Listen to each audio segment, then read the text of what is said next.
or that your mom works at Kroger, or, you know, down here in my neighborhood in Otter Creek, or whatever, that you aren't sharing those sorts of things. I mean, the internet's great. You can go on and research, you can post your work, you can comment on other stuff, and you can learn tons of stuff on the internet. But y'all aren't like my daughter who's 10. I can watch her, I can go through history. I know where she's going, what she's doing. Y'all are too savvy for that. You know that your parents, if they look through your history, aren't going to find anything because you've made sure that they're not. So once you have built in all those controls for your parents because they think that they're on the back end building them up against you, but what you're doing is building them up against them, we know that. Then you have to then that becomes your responsibility to take care of yourself. Once you get in the car, you've got to mind all those laws out there on the street because it's your safety that you have to think about once you get out there. Well, once you get on the internet, it's exactly the same thing.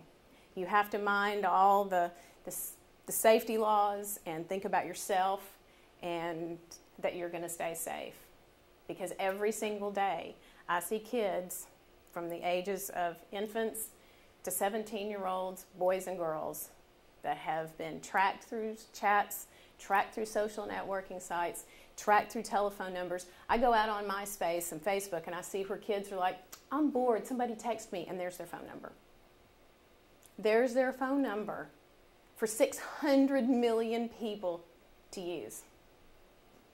Out of those 600 million, do you think that there's maybe one or two that are a bit nefarious? Probably. And they know that you're bored. And they know that you might be a little lonely. So they're going to jump on that and go, oh, I just want to be your friend. Can we just talk? And start sending you stuff and start building it up. And even really smart kids who thought I would never be involved in something like that get wrapped up in it. But there's always a way to stop it. You can always tell. You have to have at least, one person that you can trust, that you can go to. You have to think about who that person is and kind of keep them in mind. And go to that person and they will help you. Come to us and we will help you because we don't want to prosecute you. We don't want to get you into trouble. But those people that are doing it to you are doing it to about 40 other kids too. It's not just one. He's got it going with more than one kid at a time, which is amazing. But that's how he works. And he's going to start out with 40 kids and maybe wind it down to about 5.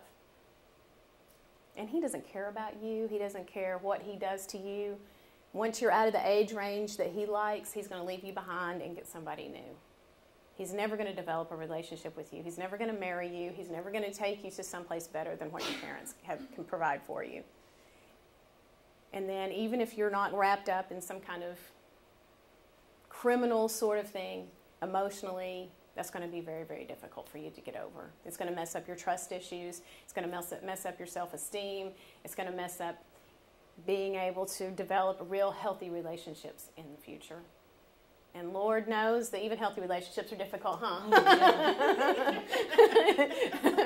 From a couple of older women, we can tell you that even the healthy ones are tough. From experience.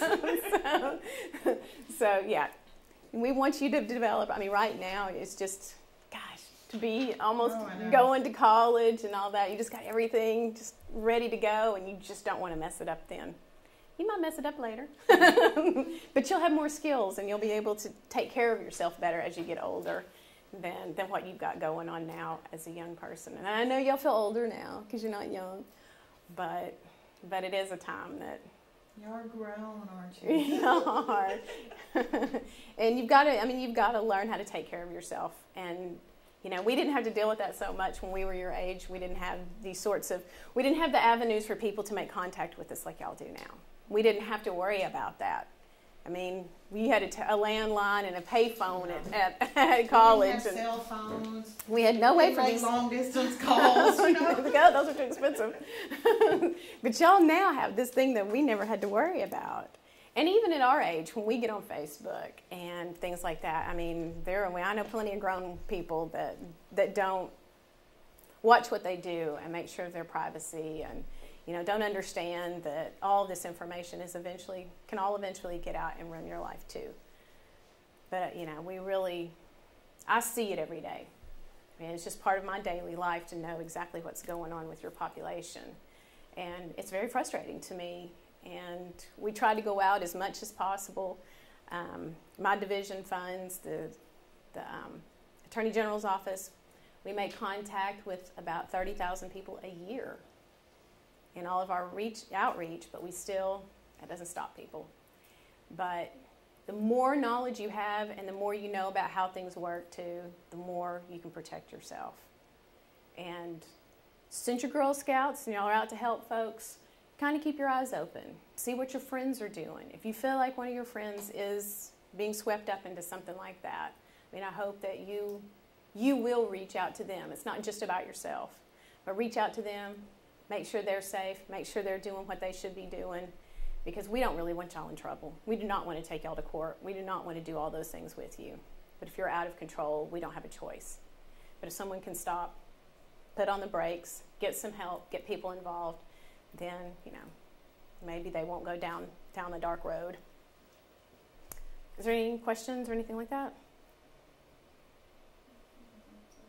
I was going to say, one thing I think you guys need to think about as you go off into college is what you're putting on Facebook.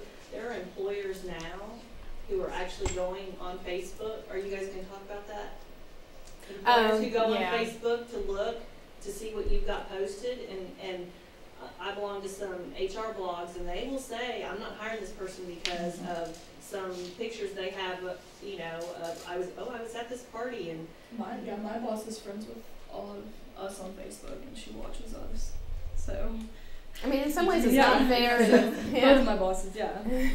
Yeah, I mean, I work, obviously with the state police, and we do check some social networking sites, and if you can't behave, and we have a safety issue with that as well, because we have troopers that are targeted by people, and so but that's a whole nother story. But I don't think I think y'all know most of this stuff. Are you gonna do the finding someone on? Do we have the internet for that, or? No, I mean, what part of my job is, like I said, when I get a report, I'll get. Most of the social networking sites are called what's self-reported. Y'all know that when you set up a profile, no one's checking to see if that information is true and correct. You can put any name on there, you can put any username on there, and you can put any email address. The only thing that they're checking for sure. Oh, sorry. And there's Fred.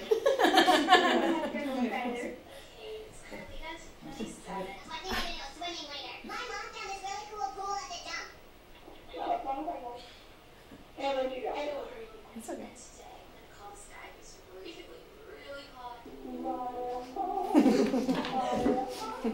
So that's it for now.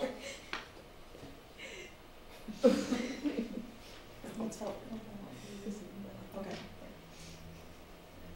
But anyway, so as far as we can go, I mean, I can search you, and I searched Faith a little bit, but Did you find anything? yeah, I mean, I found your networking sites and stuff.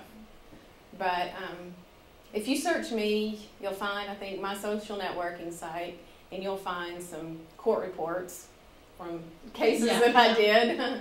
But whatever you put out there can come back. I mean, y'all have it. If you're set to private, it's more difficult. But if you're involved in a court case, well, of course, all that information is public.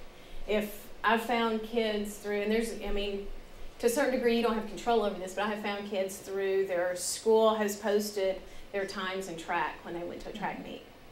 And so I can find out who you are, where you go to school, and how you did at the track meet, because your school posts those sorts of things. I don't know why. But there's different avenues of finding things. It's more difficult with juveniles because some of that information is protected. But they can find out something just by the T-shirt you're wearing. Yeah, that's what, and we do that when we do get our images, our contraband images. We try to find out who the kids are by things that are around them, things that they're wearing, and Nikisha wants to see what's on here. Can y'all hear it? Sort of a hot or not type of website. I thought it was pretty funny, so I rated them too.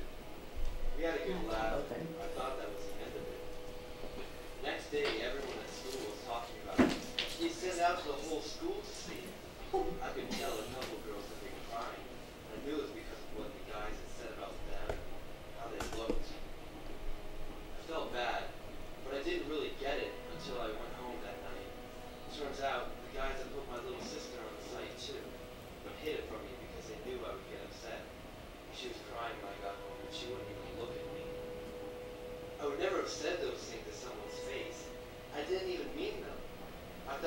joke